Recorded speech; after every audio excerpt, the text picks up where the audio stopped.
weight loss myths. What's going on, Secoya Nation? Dr. Schilling bringing you today's wellness wisdom, and we're going to touch on a bunch of different stuff, but summer's coming, and everybody's worried about their bikini body and stuff like that, and they want to know, like, how do I lose weight, or why can't I lose weight, or things like that. There are a lot of reasons. Let's talk real quick. Let's list off some of the many myths that are out there, because you and or someone you know wants to lose weight. If you want coaching, if you want guidance, if you want the proper nutrients and the tools you need to get there, we're your people.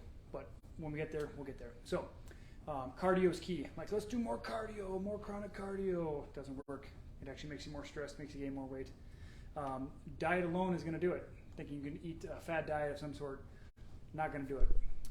Juicing your way to weight loss, not going to do it. You might starve to death. There's some nutrients in juice, but not as much as you might think. Fasting is not a great way to lose weight. I'll try to dispel some of these in a minute. And then the idea that fat makes you fat. If I eat fatty things, it's going to make me fat. No, it's not going to do it.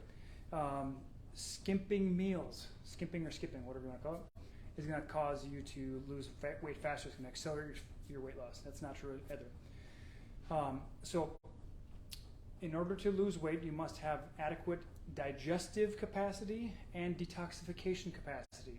Okay? Your weight gain is based on your hormones. So for example, your hips and buttocks is about estrogen.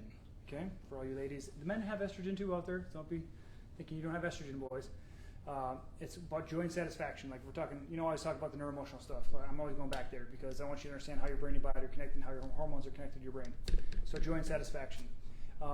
Progesterone is related to oversensitivity to people. That's going to be more for the ladies in the menstrual cycles and the sexual function, stuff like that is more relevant to that. Testosterone. So testosterone is actually the tricep. Estrogen here, insulin back here, which is anger and irritation, and then cortisol, which is like the master hormone that keeps you alive because it spills blood sugar into your bloodstream. So those are key to understanding why you're gaining weight, where you're gaining your weight. If you don't understand that, you don't know how to modify, you don't know how to approach it. But there are no mistakes in your body. Your body doesn't do things by happenstance, doesn't say, oh, let's just throw some fat over here. Seems like a good idea. No, it doesn't work that way. So people tend to get it around the midsection because their stress cortisol drives up their blood sugar, and then you got the insulin sensitivity, or I should say resistance back here, because your body's constantly dumping blood sugar because your stress level is high and your cortisol is just going crazy and it's hitting the glucagon and stuff like that, and all of a sudden you start gaining weight in your midsection because you're so stressed out. Okay? And when you're stressed out, you push all the blood out of your digestive system, and then you can't digest your food very well. Okay? Then you get undigested food in your poop, and you're getting what are called lipopolysaccharides that are floating back through your bloodstream, going through your portal hepatic vein, which is a bunch of nerdy stuff, goes into your liver and makes your liver toxic. You might be eating high fructose corn syrup, causing things like non-alcoholic fatty liver disease. I mean, all this crap is going on. Okay, so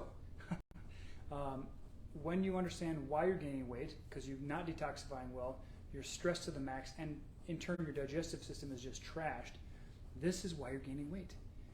As a result, if you don't decrease your stress, if you don't heal your gut, if you don't improve your detoxification, you're never going to lose weight.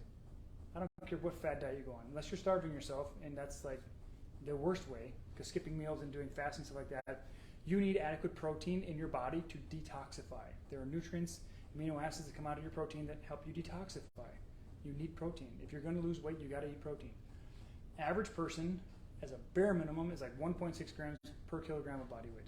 I would encourage you to do at least 1.8 grams per kilogram of body weight of protein a day. Okay, do the math. 2.2 pounds per kilogram. So take your body weight, divide it by 2.2. That gets your body weight in kilograms, and then multiply it by 1.8. And you'll know exactly how many grams of protein you should eat a day if you want optimal muscle mass, which is going to then turn your furnace into a burning machine, because your muscles are your biggest endocrine organ. They're the biggest hormone producer in your body. Okay? I'll say that again. Your muscles are the biggest hormone producer in your body. Not your ovaries, your uterus, not your breast tissue, not your adrenals, nothing. They're an endocrine organ. Okay? So you want more of that, because that's going to send more messages called myokines to your brain. It's going to make you stronger, more resilient, have better longevity and things like that. So understand, we'll go over again.